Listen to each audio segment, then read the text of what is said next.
قال الله سبحانه وتعالى في كتابه العزيز: بسم الله الرحمن الرحيم.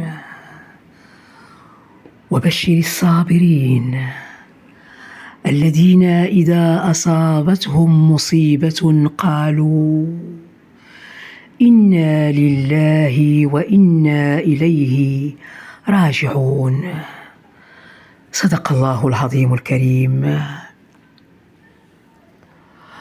أود أن أبلغ تعزيتي لملك الغالي محمد السادس لرحيل أمه الغالية لاله لطيفة.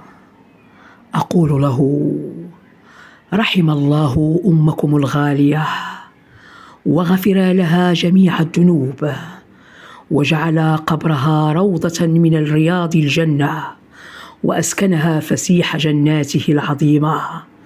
عظم الله أجركم وأحسن الله عزاكم. إنا لله وإنا إليه راجعون.